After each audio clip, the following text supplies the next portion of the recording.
is, yeah, that is. Okay. Mm.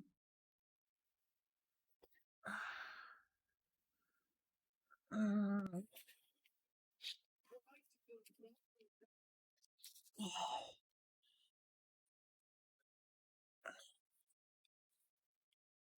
Okay, guess that's on too. Oh, good, it doesn't seem overheated.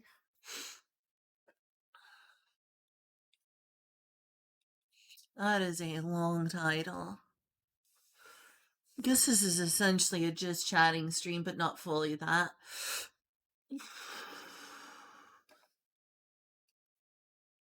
Hi, Timbo. Good to see you. I know we often don't talk long during my streams, but I appreciate that you normally at least come here to say hi. Hi, Kyle. Kept you waiting, huh? There's my streamer. Yeah, it's been like a week now, hasn't it? I am so sorry. This is really bad for me as a streamer. Like, to be going this long without streaming. I know that's not great for, like, my channel to being on such a long hiatus. But I had things to do. Not all of it every day. Oh, hey, thanks for the sub. Yeah, maybe this will wake me up. Julie also handed me a caffeine pill. So that should also hopefully help. Here I am. Hi there. Um, I know this is like considered really bad. It's important to stream regularly, but I ended up doing a lot on a daily basis and not feeling like I had the energy to stream. Um, did a lot this week. A lot of it was like doing things in town. Is it a good idea to have caffeine this late? Well, I guess it's too late now. Um, haven't even been awake that long. Maybe like 4 hours, I think. Probably not more than 4 hours. Like, I didn't actually keep up, but I think I've been awake for like 4, maybe 5 hours. I don't know. This is like time to be going to bed, and apparently I'm just now being awake for like the fifth or fourth hour. But, so like, yeah, I wanted to stream a lot sooner. It's just life got in the way. One of those days, it was literally just me spending literally all day on Twitter again, which wasn't good for my mental health at all. So that day was just purely my fault of being like, I'll spend a few minutes on Twitter, and a few minutes on Twitter turned into probably like 20 hours. And that wasn't good for me, especially since the thing keeping me awake was like people being pretty toxic to me, honestly. I remember someone calling me a narcissist. Am I a narcissist, y'all? Yeah, someone called me that. But it wasn't all just me doing that. Hey, Kazu. It's so good to see you. I really do wish that I could talk to you more, Timbo, but I don't want you to feel pressured. But it is true that I miss talking with you more, Timbo. So today, since Eddie slash Dark Lord Kill has been trying to rope me into another presumably off stream like tabletop role playing game sessions every Sunday, the Pathfinder group dissolved. One of the people had to leave for mental health reasons, I think is what was going on. So outside of art, yeah, anyway, what was I saying? Um, I don't even remember what I was saying. Oh yeah, Dungeons and Dragons. This is the title of the stream. So, you know what? On my main account, it's been mostly just me telling myself I'm gonna make some sort of content for Twitter. Never making content for Twitter. occasionally retweeting art since there's a million pieces of art, and then feeling guilty afterwards since mostly my Twitter as a VTuber is just me retweeting art at this point and never making anything for Twitter. And so I end up like 90% of the time just scrolling it and then liking stuff. I made a different Twitter account for not so pleasant things, and it has been unsurprisingly not pleasant, and it's been, as Julie is well aware, very not healthy for my mental health at all, but also very addictive, but also addictive enough that I couldn't seem to pull myself away from it again. Someone who,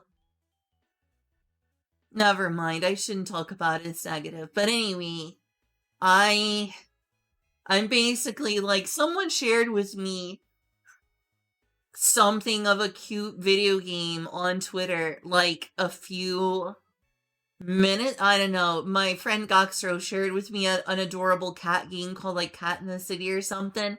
I like tepidly clicked the Twitter link, and there it was. I got like 20 notifications. I had like 20 notifications, and I'm like, I'm not clicking notifications. It is absolutely 100% guaranteed to be someone arguing with me and calling me a narcissist or something else bad or mentally ill or whatever.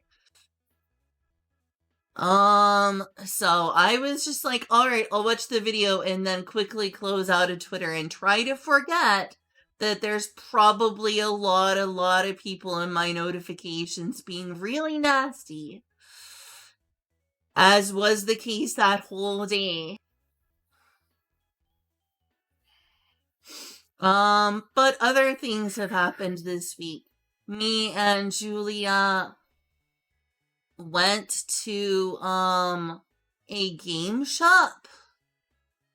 We bought a version of Sushi Go. We bought Heiki Strike. Partly with some money that belongs to Julia as like a present from her mom that we put in my bank account. Well, Julia really likes board games.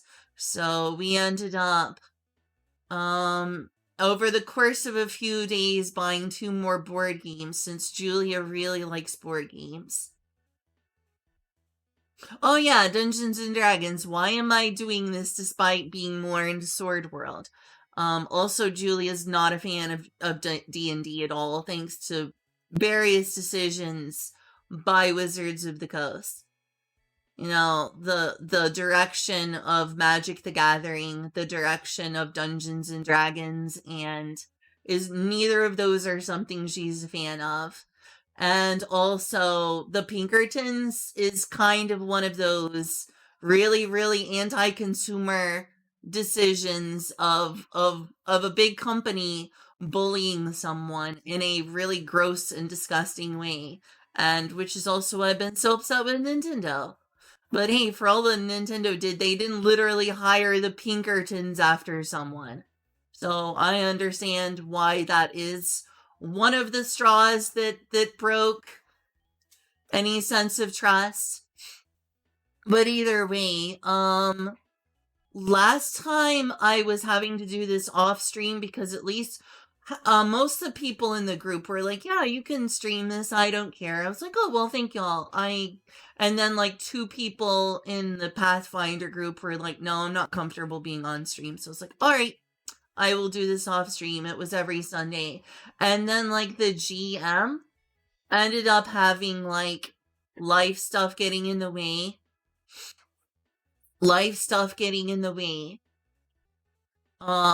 Of the Pathfinder campaign. We were doing like, what was it called? King something? It was a thing where there's like, we have to take land back from bandits or whatever it's called. It was a really common campaign. Where there's a land full of bandits and you have to like take the land back and fight for land and glory or whatever. Not really something fitting for my character, but I went with the flow. I remade Maria as a Celestial, and then like the DM ended up like quitting for what, among other reasons, seemingly mental health reasons, and just not feeling it. Probably, I don't know. I'm not going to air other people's dirty laundry, especially when I don't know all the details, but they had to quit. And that kind of dissolved our Pathfinder. I think it was called Kingmaker that we were playing. And now that a lot of some of those members who, were playing Kingmaker Pathfinder with me, were wanting to start up our own session, and one of the players, Blackjack and Hookers, yeah, our own session with Blackjack and Hookers, totally. Futurama memes, huh? Yeah, that's one of people's favorite Futurama references. But yeah, one of the people who was in our group, who my friend Eddie / Dark Lord Kyo, like, introduced me to the Pathfinder Kingmaker group that we were doing. That was like my first time ever playing Pathfinder. I made Maria a Celestial, I think, as a way of making her a succubus. And then, we made it a few bits through. We made it through like the first mansion that was like horribly like bloody and awful and taken over and set on fire by some group of bandits, which I never figured out, who were behind that because we didn't make it through the campaign. Apparently there's a video game about Kingmaker, but I've never played it. So, one of the people who was playing with me, they're like, I don't know, like a gender non-conforming man with a very, very feminine voice, but they still, I think, I don't know, they're some sort of gender something. Ended up becoming the DM for our reformed group, where we brought some of their friends. We have enough people, but it's like a slightly different friend group, but it's still got Kyo, it's still got them. And this time it's Dungeons and Dragons instead of Pathfinder. Am I super happy with Wizards of the Coast? No. I don't have the same exact feelings that Julia has about it, but having been really, really angry at various companies for doing really, really nasty anti-consumer things or to their own workers is upset me a lot. Like, I remember, for a while thinking that I might be considering playing, Overwatch with Kyle, even though I don't like first-person shooters. Because I know Kyle really, really loves Overwatch. He, like, really, really loves Overwatch, and there was, like, some, interesting East Asian characters that they brought to the table in Overwatch. So it's like, maybe I could play healer and get past the fact I'm not really into first-person shooters. And then it came out, I was also gonna play the, like, new Tony Hawk's Pro Skater, like, remake. And then, it came out that, like, the Activision Blizzard, like, sex abuse scandal. And I was like, okay, maybe never mind. Same is true with, like, it was really difficult for me. I wrestled with whether I was gonna buy, Mario and Rabbids, because even though that was, like, considered a legendary video game, with all the bad stuff I've heard about Ubisoft over the years, I was, like, really tepid about getting that game, but I eventually bought it anyway, used, because I knew that that was just such a legendary strategy game, that Mario and Rabbids one. And even my roommate, she says it's like the best strategy game ever, so I need to get around to playing that someday. But, now I'm upset with Nintendo, and I've never heard great things about Ubisoft ever. Like, I think there's people trying to campaign to, like, sue Ubisoft over that racing game that they, like, took down forever for no reason. where you like race across the United States, and it's like there's no reason for it to be all. Oh yeah, The Crew. Yeah. Apparently there's like people trying to take legal action. That's how bad Ubisoft is. Is that people are so upset with Ubisoft that there's literally a campaign to be like, all right, well, this is our chance to like stop that.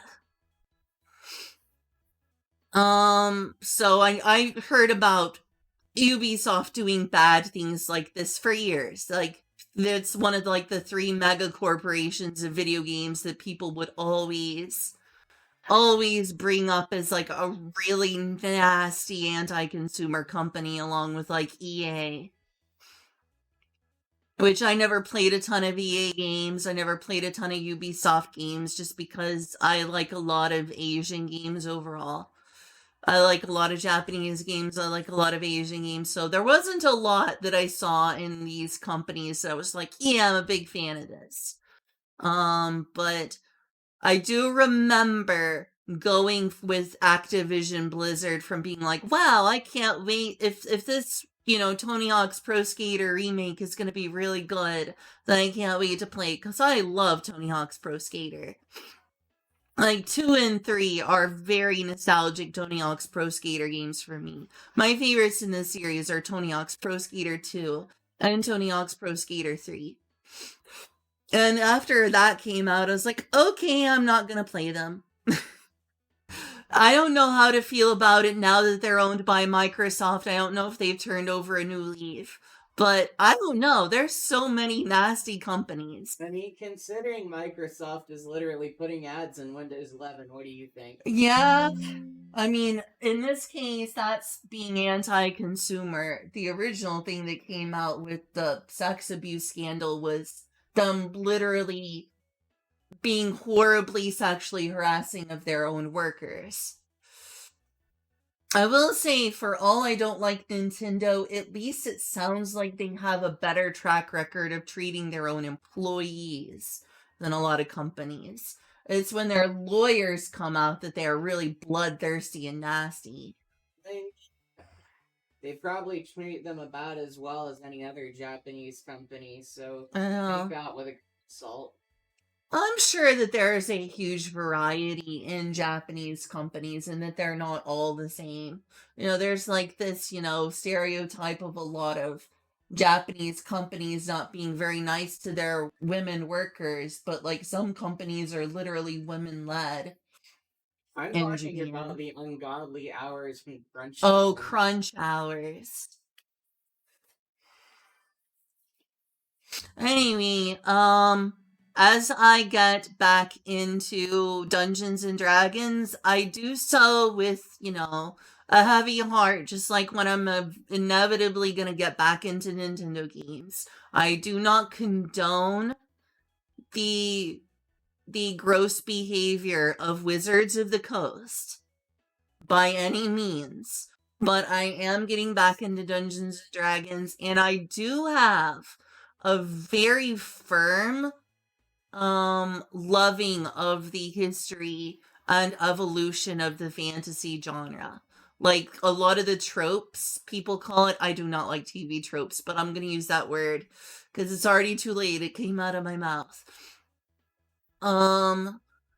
Yeah, hey, I'm not paying for their books, but sometimes it sounds tempting, but yeah, it's probably not a great idea to line the pockets of Wizards of the Coast. I mean, I feel like Nintendo already got enough of my money with the Wii U that they're never gonna. I should have bought my games on the Wii U physical. But I thought, wow, Nintendo, they're really, being nice towards their consumers who are supporting their, failed console with great games and great service and stuff. I was really happy with the Wii U. I really should have logged in and downloaded all my games before they pulled the plug. And now my only choice is to pirate it. But anyway, I like the history of fantasy. I like fantasy. I like elves, I like fairies, I like stories about elves and fairies and dragons and demons and all that different stuff. I like Lord of the Rings, one of the things people find to be one of the most important genres. I loved reading Beowulf as a kid. That was sort of a proto fantasy novel. I read The Princess and the Goblin by George MacDonald. I know enough about the history of Dungeons and Dragons that it took a lot of things from what many people argued was the first true fantasy novel. That is disputed, but some people call it at least the true first epic fantasy novel. Maybe not the first fantasy novel, but the first epic high fantasy novel. Some people argue that. Oh, am I still able to download them? Then I should go freaking download them before they pull the plug. Maybe I'll have like a stream where I get a dedicated hard drive, plug it in. It has to have its own separate power, and I don't know what happened to my separate power cable, but maybe I'll get another one and just re-download every single game from the eShop. Does George MacDonald have a farm? Yeah, I don't know. But yeah, Dungeons and Dragons was the major kickoff point for the tabletop fantasy genre. And I will always be interested in it from that historical standpoint, even if it is overrated. It's also more or less the same for RPGs, Mm-hmm. for, computer games, Mm-hmm. obviously later like console games. Mm-hmm. Yeah, a whole lot of, like, you wouldn't have wizardry without Dungeons and Dragons for sure.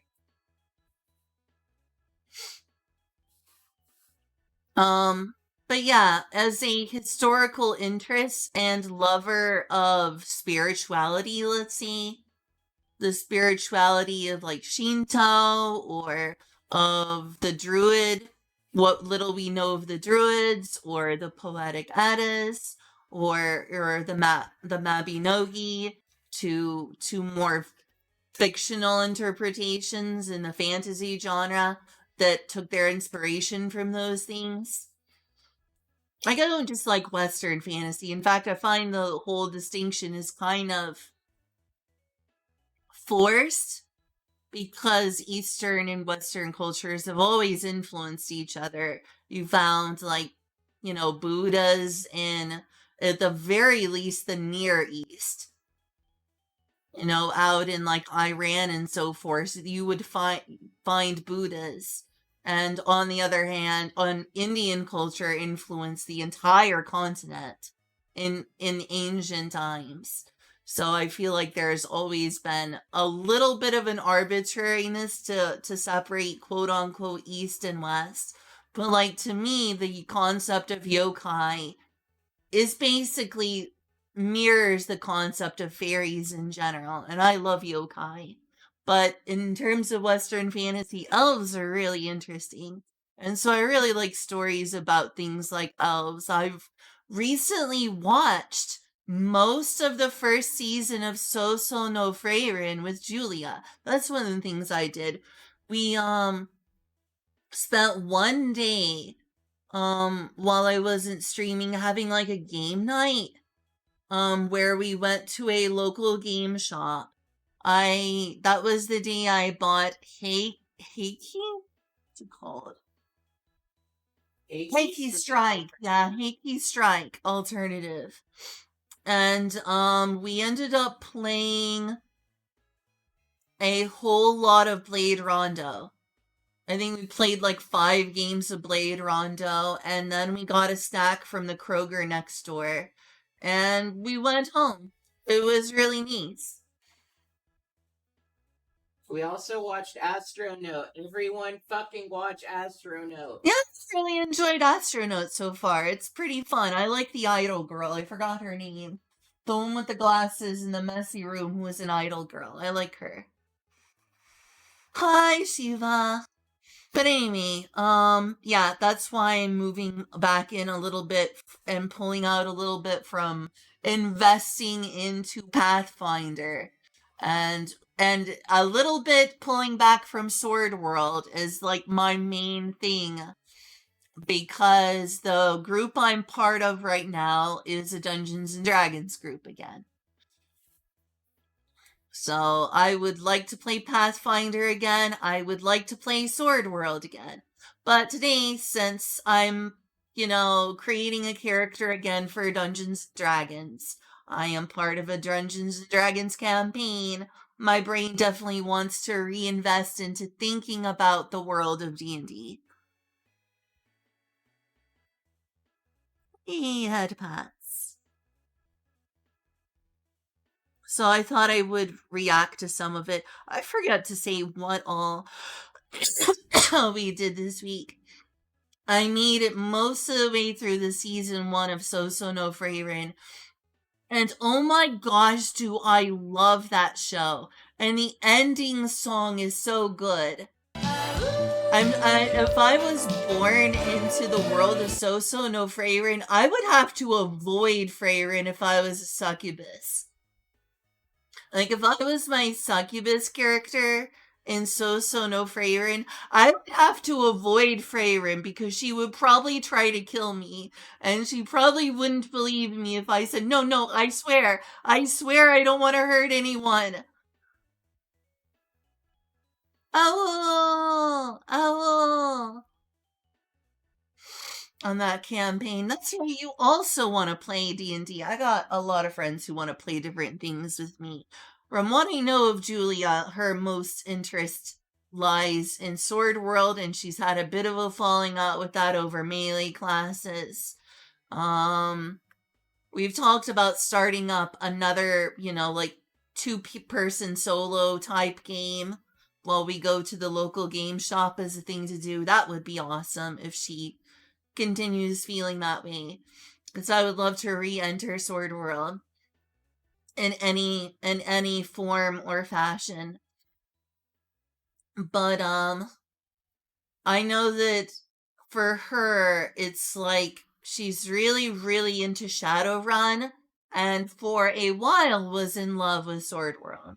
Because Shadowrun doesn't give you arbitrary restrictions. Yeah, I'm definitely frustrated by arbitrary restrictions.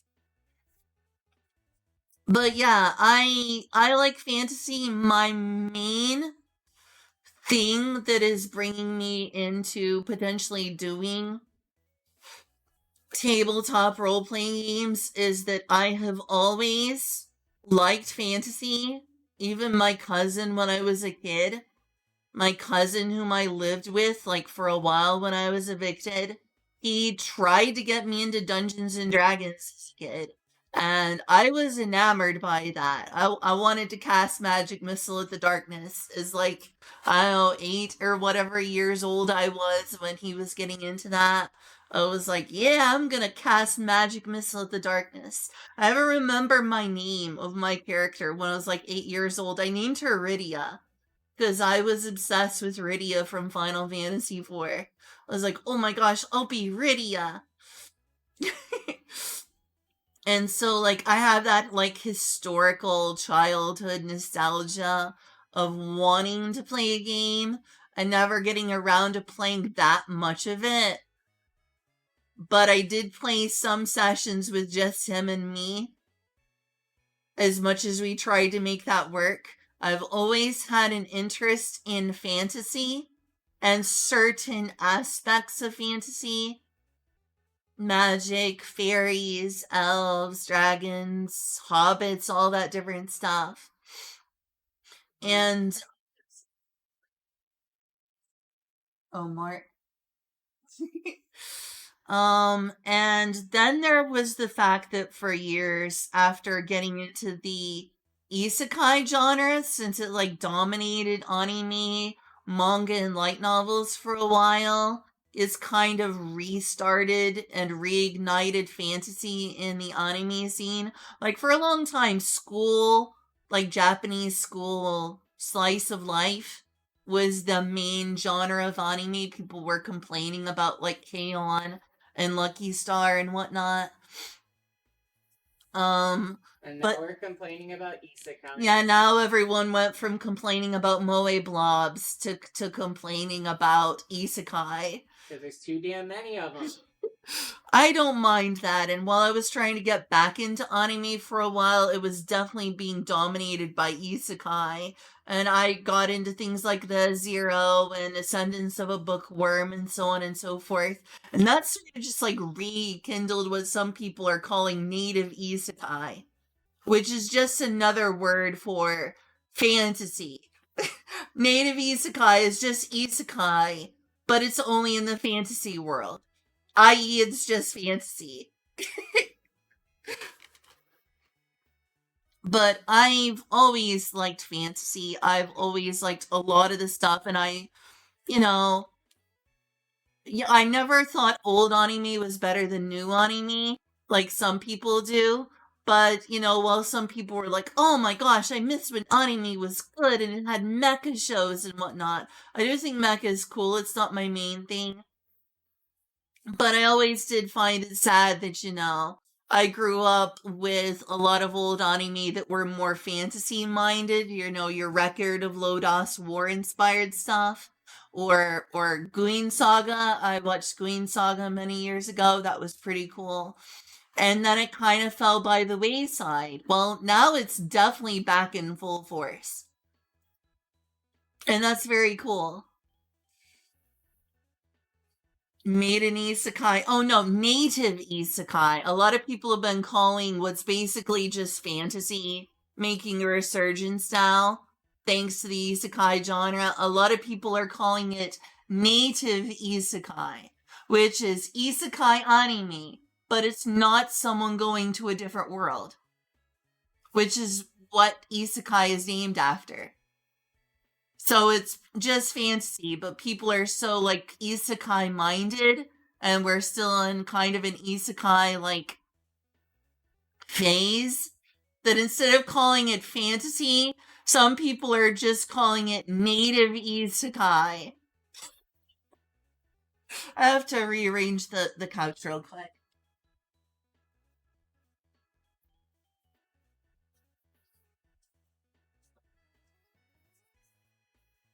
Here, that's a bit better. So, because shows like So no Frieren are clearly spawned from a renewed interest in the fantasy genre via isekai, but via the glut of fantasy isekai shows, 90% of isekai shows are fantasy isekai, like some sort of romanticized mystical Europe or sometimes East Asian setting, but it's almost always like fantasy isekai, reborn in some sort of fantasy world that resembles like RPG video games. And so now that people are like, well, what if we do these fantasy settings, but there's no isekai element? So people are like, oh, well, that's native isekai. Isekai can be applied to those stupid ones where it's like everyone lives in a fantasy world, but for some reason everyone literally lives in a world with RPG mechanics. That's like RPG mechanics are literally a part of everyday life. Yeah, it is interesting how, like, unlike a lot of the earlier fantasy works, so many of these isekai shows are so inspired by RPG, like a glut of them being about video games and like MMORPGs, like the one with the Birdman, Shangri-La Frontier. Yeah, like all those sorts of shows that keep coming out, that some people are just like, well, how do I write a fantasy story? I don't know, let's copy all of those video game mechanics. That's how you write fantasy.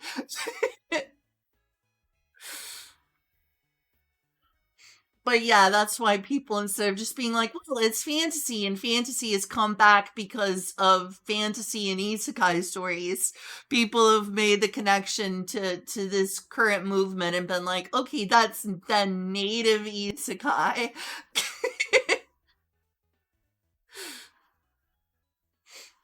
So no Freyrin and shows like it that are coming out obviously are becoming a trend because of isekai. But you can just call them fantasy and not native isekai.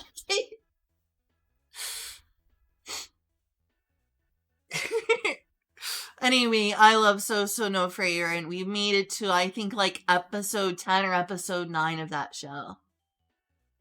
And I've loved it. Though if I was in that world, I would have to be if I was in that world as my character Maria, I would have to really avoid. I would have to really avoid Freyrin or have like a bunch of humans vouch for me that I'm not an evil demon because she as soon as she saw me, she would kill me dead. Dude, demons can't be nice, right? Not in that world, seemingly. Yeah, it's questionable whether my character as I see her could even exist in that world's concept of demons.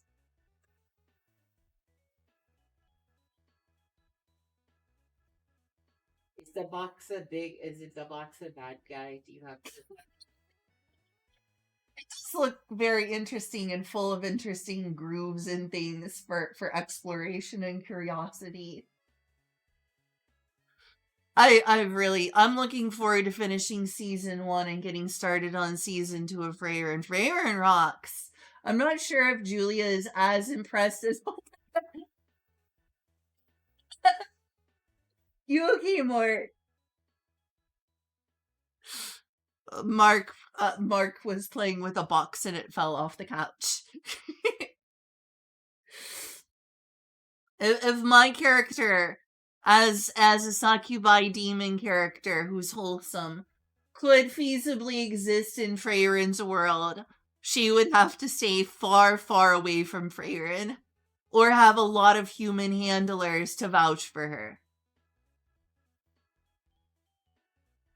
And be like, look, please don't shoot, I swear.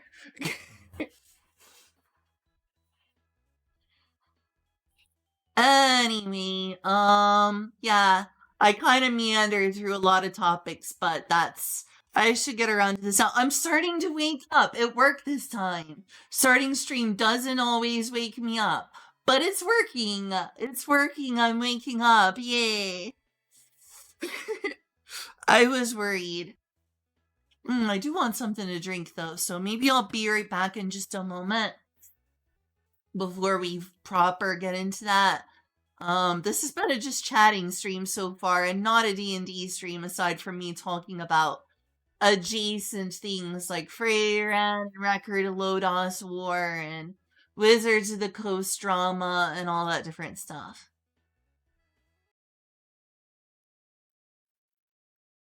I'm gonna give myself something to drink and be right back. Sekai wa watashi no mono desu.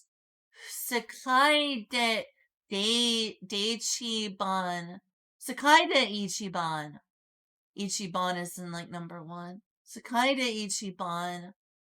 Oh. That's the particle O. The particle O is like whoa, which is different, so. Ohime sama. Oh, princess. So. So. Oh, soiso. Oh, no, soio. I'm imagining a so where there isn't one now. Alright, be right back.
Okay, Bat.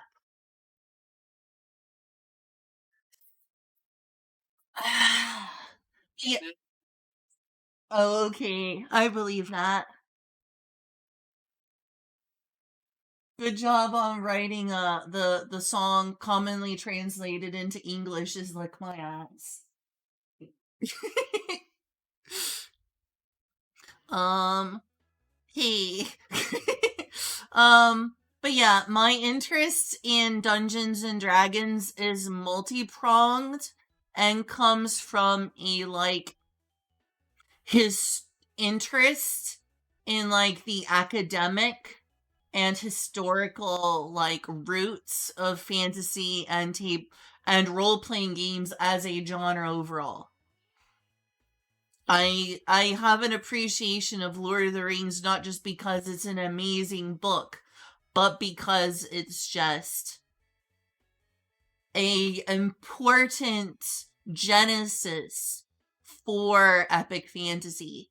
It's also just a really, really good book series, but you know, its historical importance means a lot to me. The same with D&D. But anyway, I love RPGs, so how can I not at least have some reverence for um Dungeons and Dragons, even if at this point it may not be, you know, leading the RPG genre with great innovations and in the best quality products, and also apparently sending the Pinkertons after people. Not great. Not even Sega, who I've been really into lately, is perfect. I just think that they have a better track record right now than Nintendo, which is part of why, at least on an emotional level, I am happier with them. If they had the same amount of power as Nintendo, would Sega do the same thing? Maybe so. But at least since leaving the console market, Sega has a few less black marks on their behavior than Nintendo does. Which is why, on an emotional level, I've been trying to use that as an excuse to get further into Sega. Just because I can't seem to play Nintendo games without thinking about how really, really wounded I am by them. Oh yeah, speaking of that, there's another video. I've been watching constant videos, and every time I watch a video like this, I reignite my anger at Nintendo. Let's see what this is about. This isn't Dungeons and Dragons. Video game piracy, preservation, and emulation are topics that are not new to my channel. I've gone over them a number of times, from piracy in general, to the annoyance of owning digital games, to bad DRM and why lost sales are not a real thing. I've even gone over adjacent topics like why NFTs don't belong in video games, and more recently... So, like, yeah, is it still possible to download your library on the Wii U? I've been getting mixed messages. If it is still possible to at least download your Wii U games, I should do that while it's still possible, considering I spent a fortune on digital games when the Wii U was in its heyday. If not, my only option is the thing Nintendo hates most and says is never okay, which is piracy. But I don't know what to sing. Why abandonware should be public domain. Links to all of those videos will be in the description if you feel so inclined.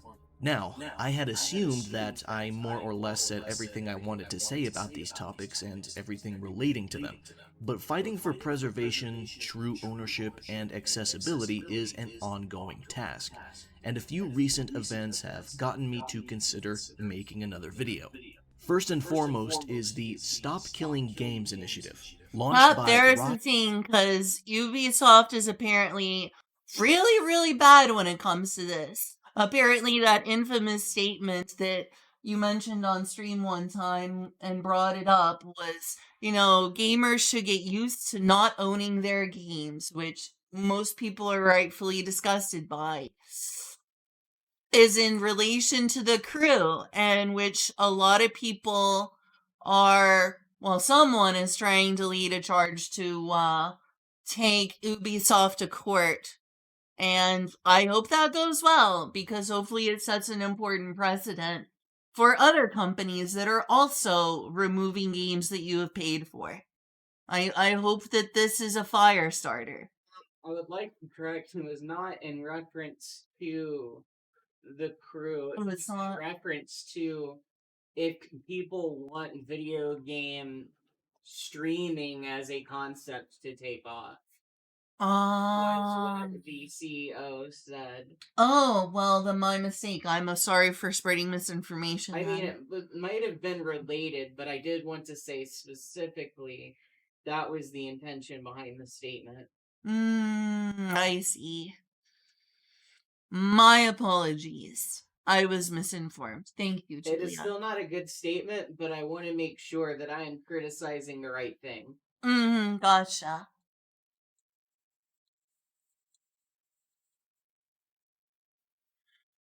Scott of Accursed Farms. To give a Cliff Notes explanation, it's basically centered around online-focused or online-exclusive games, like MMOs and live service games, and how they can be snatched out of our possession with little to no advance in notice, and with no way to continue playing the game even though it might still be fully installed on our machines. And the publishers don't have to offer a refund even though they took away access to something you paid for. This problem is exacerbated by the simple fact that no one, not even the publishers themselves, are aware of how long the game will last, because it's entirely dependent on how successful it is. Obviously, in a perfect world, every online game is successful just enough to stay online indefinitely, but that's just not the world we live in. In reality, some games shut down less than a year after launch, and hopefully, in those severe cases, they're the ones to offer refunds. But not all publishers are so fair. What kicked this all off was Ubisoft, because of course it's them, and their game, The Crew, getting delisted. Yeah. But it wasn't just delisted. In most cases, when a game you bought is delisted, it's not completely wiped from servers, and you still retain the license, meaning you can still re-download and play it, which is good. But in The Crew's case, Ubisoft seems to have began revoking licenses for it, so you can't even install it anymore, let alone play it at all. Ross's initiative is to hopefully get legislation going to ensure that these live service games are still left in a fully playable state once official support for them ends, and without the need for any internet connection. It probably goes without saying, but I'm in total agreement. I don't understand why they couldn't have done this for a game that clearly did not need its online component. It's clearly such... Oh, you're cooking something? What's wrong? No, I didn't know that was the whole goal of the legislation. If this goes through, potentially, would this affect any free-to-play games? If it ends up cascading beyond just Ubisoft, but creating a precedent where people are trying this multi-pronged attack, hopefully this would affect more than just Ubisoft. Well, I'm thinking of the tons of, free-to-play games, especially the mobile ones, but even other live service games done by companies like Gung Ho and Mohayo. If I could guarantee I could still play Genshin after it went offline, I'd actually play Genshin. I understand that. I'm worried about what's going to happen to games like Genshin someday. There's this scary FOMO that if you don't play Genshin Impact now, you don't get a chance to play it before the servers go off forever. One thing I have to say for all that there have been some controversies regarding it is that I believe it was Dead Rising. Was that the one I was playing over and over again? No, Dying Light. Dying Light. Yeah, the zombie game. Dying Light is completely playable offline.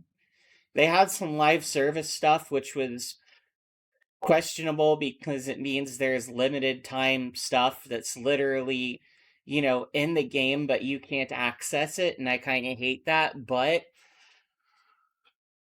I mean, at least you could keep playing the damn game.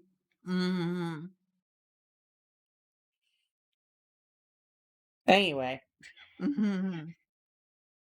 Yeah, game preservation is in a pretty terrible state, and huge companies, whether they're Japanese or American or European or wherever, are generally not being very helpful when it comes to this. I hope this Ubisoft thing goes through. Oh my gosh, hi BGR, thanks for the sub. Gosh, I know this isn't what the stream is supposed to be about, which is Dungeons and Dragons videos, but we'll get there. We'll get there, I swear. On the topic of Dungeons and Dragons and piracy, if you want to talk about it. Okay. Hang on, sorry. I love you, BGR. Sorry. Okay. It should be of note that Dungeons and Dragons never released PDFs of their books because they didn't want people to pirate them. Not surprising. And they charge a lot for their books too. Apparently you can't get like one of their old Planescape books without dropping like, was it $60? I don't know, but if I remember, all 3 core rule books for 5e were $50 each.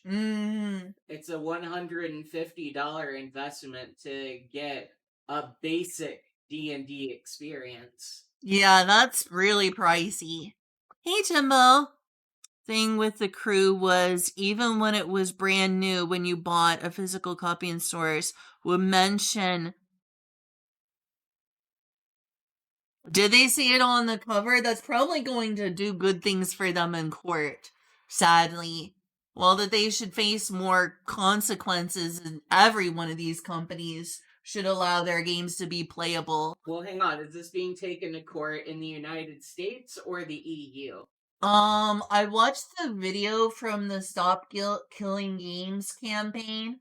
And they said that if you live in America, and you don't own the game, there isn't much he is aware that you can do unless you try to somehow talk to the FTC, in which he said that there's a very low chance that that will be helpful because our copyright laws in the United States are so insanely skewed in favor of these companies instead of consumers. Well, the reason I mentioned the EU is because, honestly, at this point, it's not even a copyright issue.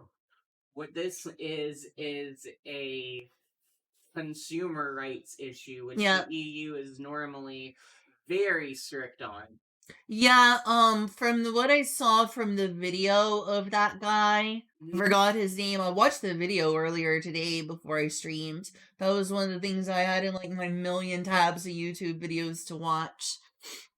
Was that probably the best bet is that you can contact one of the French organizations if you own the game. They will still respond to it internationally. They respond to international inquiries, but you would need to own the game. Accursed Farms, that's right. I couldn't remember the name of the guy who I watched, but yeah, it was Accursed Farms. I watched that earlier today before I streamed while I was like half asleep on the couch, trying to fold clothes. I watched that while folding clothes because it makes folding clothes and other chores more entertaining if you do it while listening to music or watching videos. Anyway, it's probably going to be in Ubisoft's favor that they at least disclose that on the cover. But hopefully that doesn't prevent this campaign from working. With Ross's campaign here. I'm a huge supporter of ownership and being able to actually keep the things you pay for. Taking ownership Yes, away Shiva? from players has been a pervasive idea that so many big companies are trying to push because the concept is associated with games that, when successful, see a lot of big gains. And these publishers are approaching this in a couple different ways. There's the aforementioned live service issue where a perfectly functional game is automatically rendered non-functional simply because it can't connect to a server somewhere and the developers can't bother sparing the extra effort to just add some basic features that allow the game to work without an internet connection. And then there's digital purchases in general, where online storefronts like Steam outright state that you don't actually own any game you buy, and instead own a license to play it that can be revoked at some time in the future. And then there's subscription services like Game Pass, which is just digital purchases again, but with even less ownership somehow. Oh, and there's also old DRM from over a decade ago that doesn't function anymore. I guess he's talking about, the precedent of lack of ownership in terms of things like Xbox Game Pass. Potentially. I will say, well, it stinks that you don't own the games that you get on Xbox Game Pass, and game ownership should still be the Well, default. that's honestly just the modern equivalent of like game rentals. Yeah, an Xbox Game Pass is probably not something I would complain about, except in this movement of the industry kind of thing. Because my gosh, is that like the best reason to own an Xbox? They really hit it out of the park with the Xbox Game Pass. I cannot really complain about that. Xbox Game Pass is like the biggest reason you would want an Xbox, right? In my opinion. It's an amazing deal. Stinks that you don't own the games you're getting, but it's like Netflix for video games. I'm probably messing up Julia playing the game on her Steam Deck over there. So certain PC games from the late 2000s to the... Oh, and by the way, I'm watching general videos, but I already have like a certain type of video I was gonna default watch. But if you have like some recommendations, I'll watch them. You can even like open this up for potential recommendations. Like, let's see, I got caps lock on. Dungeons and Dragons. I kind of I've seen a lot of these videos before, but I wanted to give my reaction to them. I've watched a lot of Planescape type stuff about the Outer Planes. But if you want to like show me other things other than this kind of stuff, I would love that. But the lore interests me a lot. The lore of D&D interests me spectacularly because I'm the sort of person who likes Lord of the Rings and will watch like hours and hours of theory crafting about Melkor and Eru Iluvatar and what happens to the spirits of orcs when they die and things like that. God, I'm so ruined by modernity that I can just imagine a YouTube video with a clickbait title and someone's fucking stupid face like, I asked what happens when an orc dies.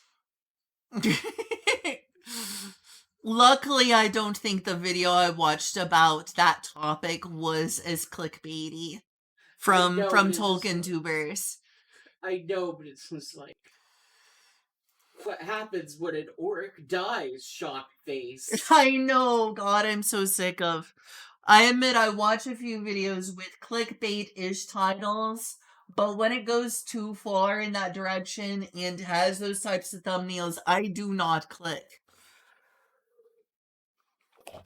But if there's like something you want to link me to, then sure.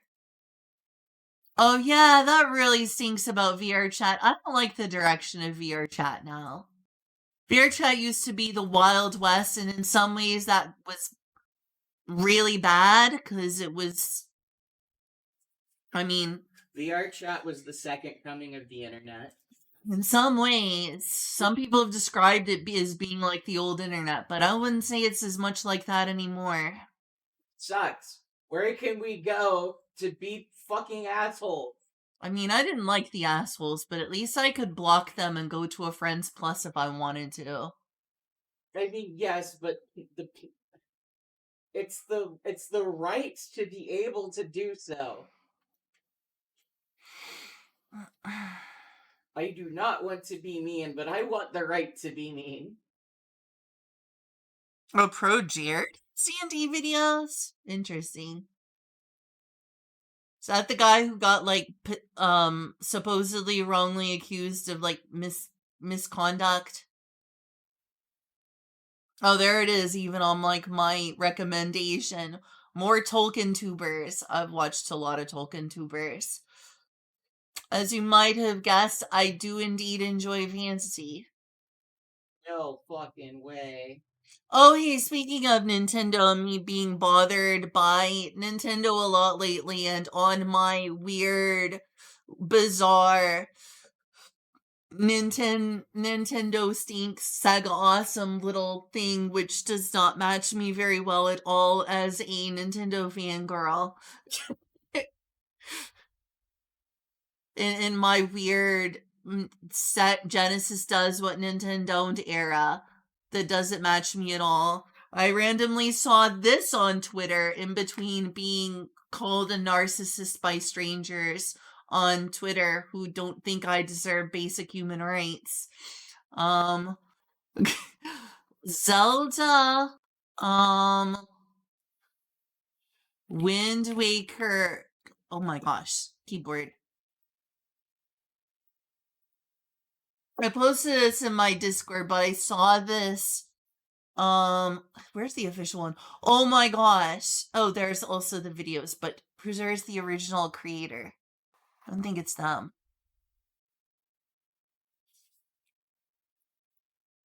Linkle Wind Waker. This will never be about D&D.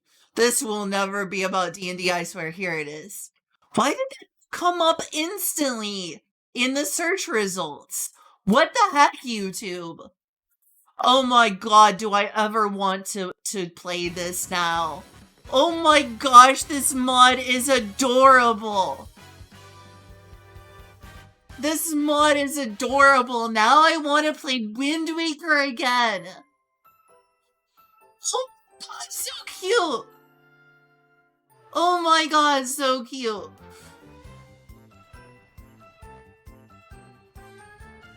I need it. I need it.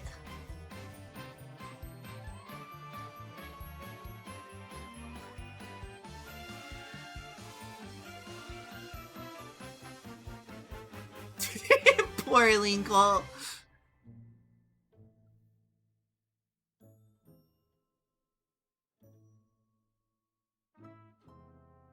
Ah, the section where you lose your sword. Some people love it, some people hate it.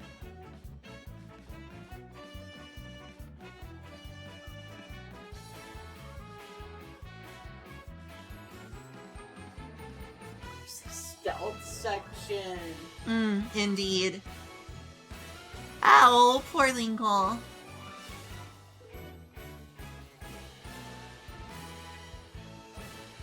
God, I want to play this.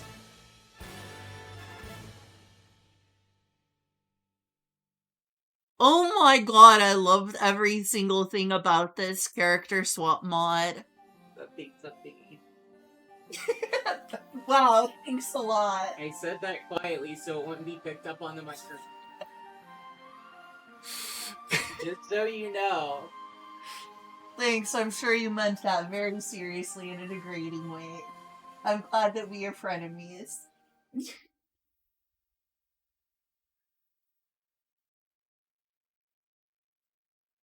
exactly what kind of person I was when we decided to room.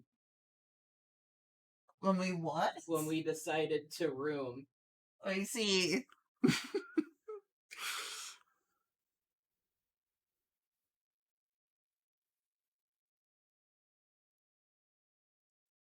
My god, everything is that. I swear to God.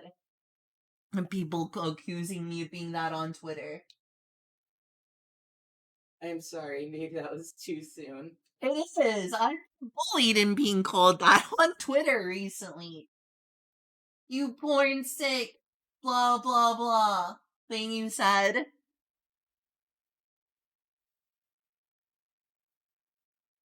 You were joking, right? It's like, what? I mean, I've seen a lot of people use that accusation seriously, especially if they don't view us as full people. Well, I am not full people either. Oh my gosh. So here's the thing. Should this be how you first played Wind Waker? Up to you. Alright, we got some videos you need to watch. Time to get infinite tabs again. So here's the thing about this mod is it's for Wind Waker HD. And I do own Wind Waker HD. Digitally for the Wii U. Wind Waker Wind Waker. HD. Exactly. H. So where are you getting this logic from that wanting to play as a girl character is AG? But it was a joke. Sorry. Also, again, I said that quietly so it wouldn't be heard on stream. I know. Look, I'm over here. I didn't want to walk over there. Just to ask you on that. You could just say, like, the A word. The A word. Well, it's too late now. Is it that bad that it showed up on stream? No. Okay. Oh,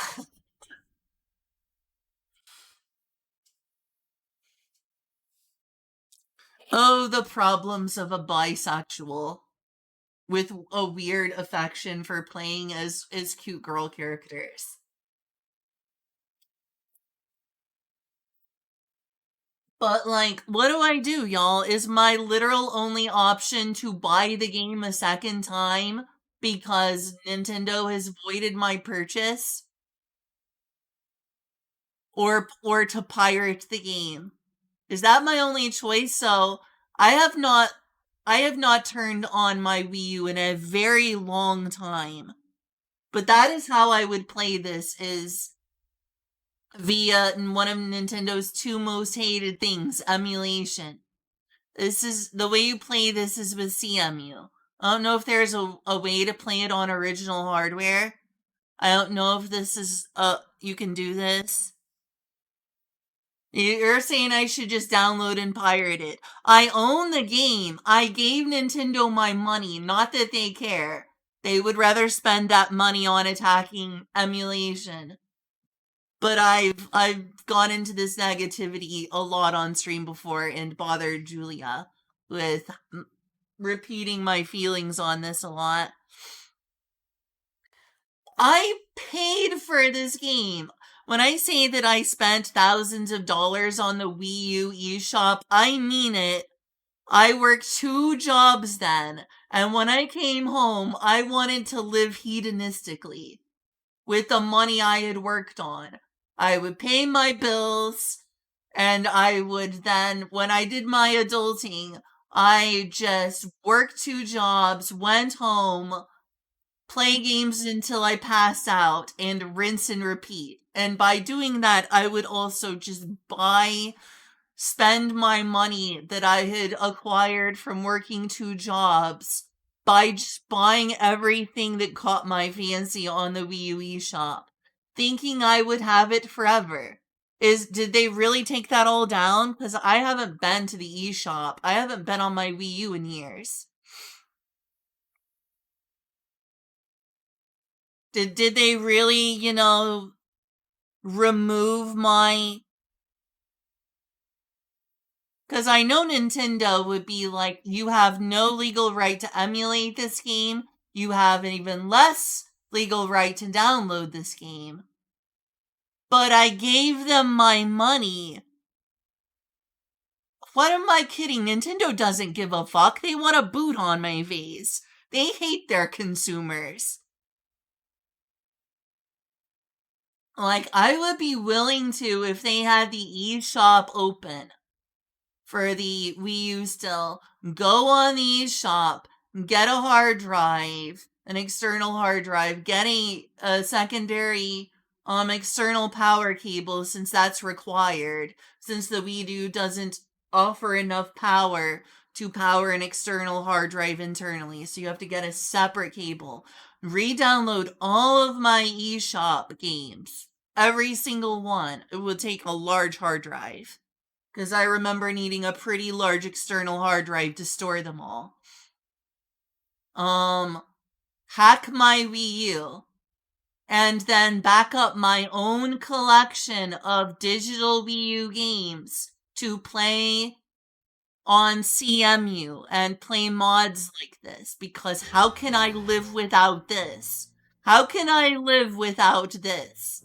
This is what this sort of emulation stuff was made for. So you can do things like this adorable nonsense. But if Nintendo had their way, playing the game I gave them money for is stealing. Oh, I can re-download it? Okay, then. Maybe I should do that. I do own this game. I do own Wind Waker HD. And, like, hundreds of other Wii U games. I basically lived a crazy life when I was doing that. I worked as a lifeguard, and I worked at Great Clips. Both at the same time. And I would just literally go home, get on the Wii U, play games until I pass out, and maybe sometime in between, like Mario Maker and Splatoon and whatnot, I went on the eShop and was like, I have money for games. I'm working really, really hard every day. I deserve to buy myself some games to justify all of these atrocious days of work every single day. That was like my justification. If I'm working this hard, I deserve to have this kind of reward for working 2 jobs.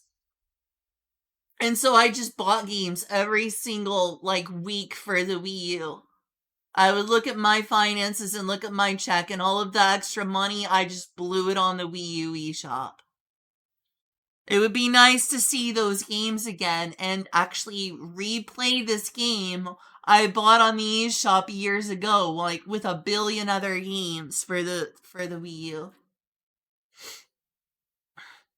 It's just sad to me that it's like, if I don't know.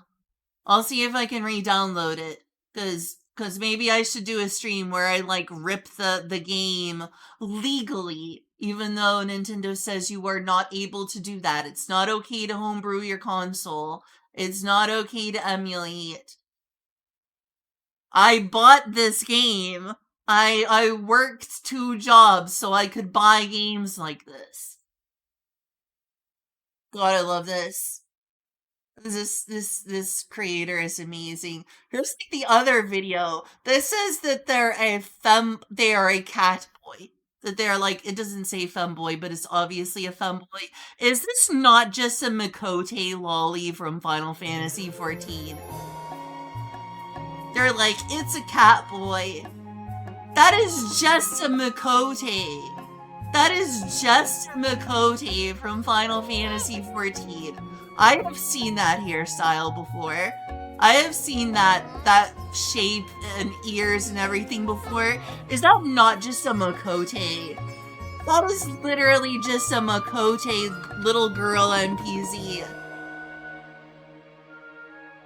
That is a Miqo'te from Final Fantasy XIV. Is it not? Is it not? I would download it anyway, because it's adorable. I need these mods. I need to play Wind Waker. I need to play Breath of the Wild with these adorable... Exactly. I know, isn't she very? She's very uwu, isn't she? She's very not uwu. She's very uwu as well. She's very uwo. She is very uwo.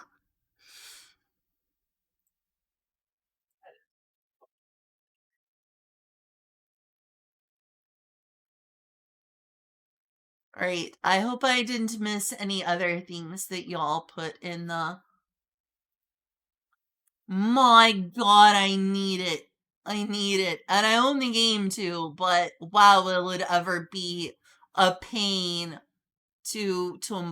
Is it hard to mod the Wii U? I know it's apparently really easy to mod your 3DS. I spent a lot of money on the 3DS as well, but I didn't spend as much money on the Wii U.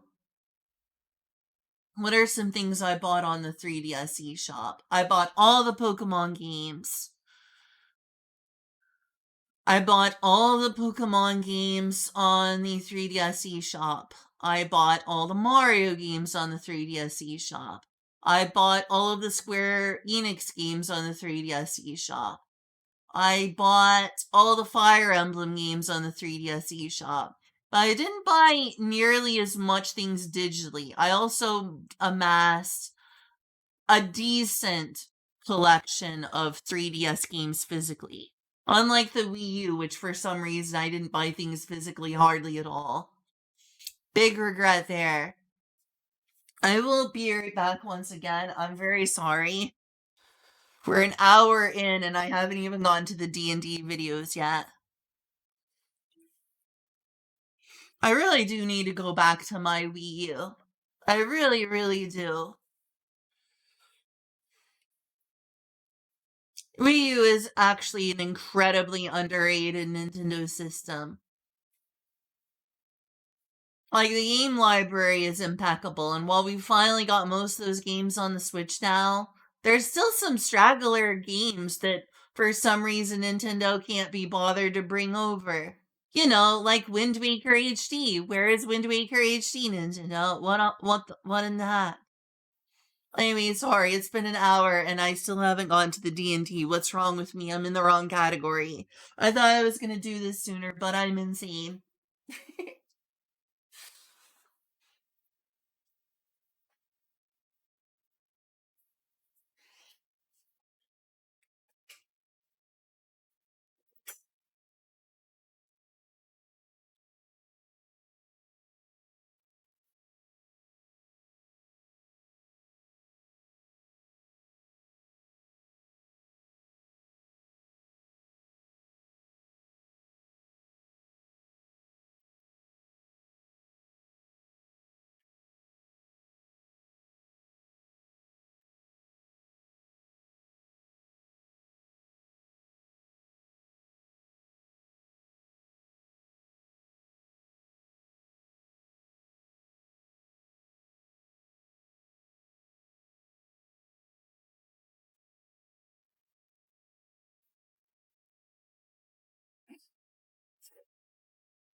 Okay, I'm back. She'll never come. Yeah, I feel kind of ashamed. That was what the stream was supposed to be about. Wind Waker HD Switch. Wait, it's coming out? Or are you just saying that's what we should have gotten and didn't? Still stinks that they just also took offline all of the Mario Maker 1 levels. And also Splatoon 1 ought to still be playable online. I don't know why they can't just like bring all the content as it was to the Nintendo Switch, including, very importantly, the single player campaign. Yeah, we should have gone Wind Waker HD Switch. People say there's no reason to own a Wii U still.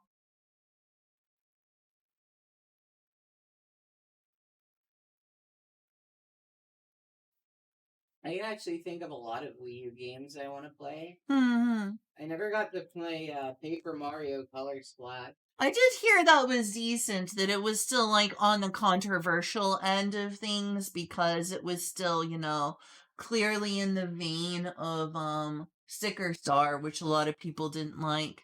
Sticker Star is awesome. I don't care what anyone says. A lot of people really did like Color Splash, even though it didn't make the same splash, hardy har, as the Thousand Year Door. Apparently, it was considered a really, really funny, pretty fun to play game. I'm sorry, but I think I would like to watch this video again first, the one on Elysium. But I will get around to y'all's videos. This is probably my favorite of the Outer Planes just because it sounds like such a paradise.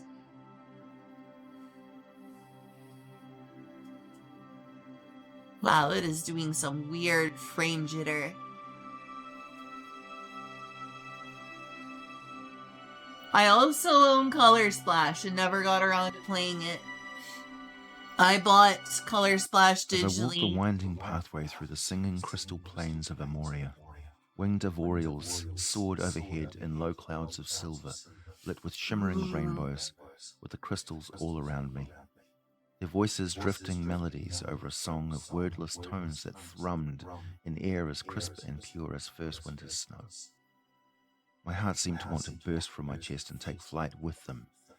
Waves of pleasure and sweet sorrow came from deep within me, and it was 4 days before I realized my face had been wet with tears that whole time. As evening came, the sky was not dark, but lit by a sunset of colors that set the crystals on fire, and as cool winds whistled their own song the next day, I would rest on the smooth crystal, which was as warm as a mother's embrace. When I felt thirst, there was a clear pool of water, and when I felt hunger, there were rich mushrooms, sweet berries, and even the grass at my feet was as fragrant and delicious as market herbs. I wandered without hurry, as I'd forgotten where I was going, and no longer cared why. Even now I realized that I had never, and will never again know such peace as I felt there, as I walked in paradise. And I'm told this was just one such place. As vast as it was, there are vistas even more wonderful, and my soul aches to be there among them. Hey there, my name is AJ Pickett, and I make videos about Dungeons & Dragons lore, and lots of them. In this video, I will be taking you on a journey to the celestial realms of Elysium, a place of pure goodness. While it is a location that... Ooh, wow, that sounds like heaven. Also, this is just weird. Did my laptop just suddenly... Am I connected to the internet? I hope so. I am connected to the internet. What is going on with Twitch? Like, did Twitch just suddenly go offline? Or is the internet on this laptop not working?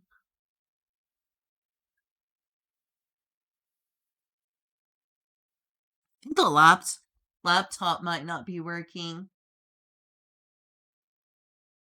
No, I guess it's just being slow. Sure is being slow, geez. Also, why did it log me out of YouTube? My gosh, the default recommended videos on YouTube are the most atrocious clickbait in existence. I feel my brain is just scarred by even looking at those hellish videos. Stream should be working, right? Is the stream working for everyone? I keep saying having trouble finding that site, but I need to be able to use my laptop to read chat. And it just keeps saying we're having trouble finding that site for Twitch. But yeah, while Elysium